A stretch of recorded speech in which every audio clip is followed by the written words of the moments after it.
লক্ষ কোটি দরুদ সালাম বিশ্ব নবী আকাই নামদারে তাজদারে মদিনা মুক্তির দিশারি মা আমিনার কলিজার টুকরা রহমাতাল লিল আলামিন, যেই নবীকে আল্লাহ পাক সারা বিশ্বের ভিতরে আখিরাত জাহান্নাম জান্নাত দুনিয়া আখিরাতের জন্য নবী করিম সাল্লাল্লাহু আলাইহি ওয়াসাল্লামকে আল্লাহ পাক বিশ্ব নেতা হিসাবে দুনিয়ার মধ্যে প্রেরণ করলেন।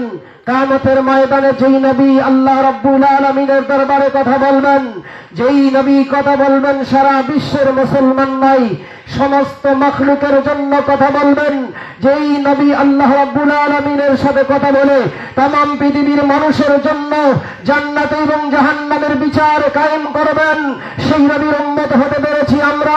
সেই নবীর উপরে দরুদ ও সালাম সবাই বলি সাল্লাল্লাহু। আমরা নবীর উম্মত। আমরা কার উম্মত? কোন নবীর উম্মত? আমাদের দাম আছে না নাই? জয় বলেন। তাহলে আমাদের যদি দাম থেকে থাকে, আপনাদের এলাকার ভিতরে কি এই কোটি মানুষ নারো আছে? তাহলে নবীর প্রেমের কারণে সাহাবায়ে কেরামরা জীবন দিয়েছেন, দেন নাই?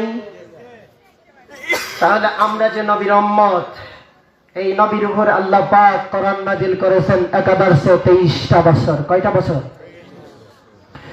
নবুয়তির দায়িত্ব যেদিন পেয়েছেন নবীজি, যেদিন থেকে কালিমার দাওয়াত দিয়েছেন লা ইলাহা ইল্লাল্লাহ, ওই দিন থেকে নবীজির শত্রু বেড়েছে।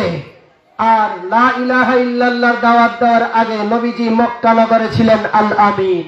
কি ছিলেন? আল আমিন।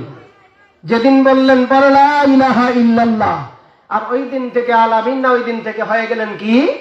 দুশমন। ওই দিন থেকে কি হয়ে গেলেন? দুশমন। তো আমরা নবীর সেই নবীর উম্মত হয়ে কোরআনে কারীমের মাহফিলের মধ্যে বসতে পেরেছি। আল্লাহ পাক আমাদেরকে কবুল করেছেন। আবার বলেন আলহামদুলিল্লাহ।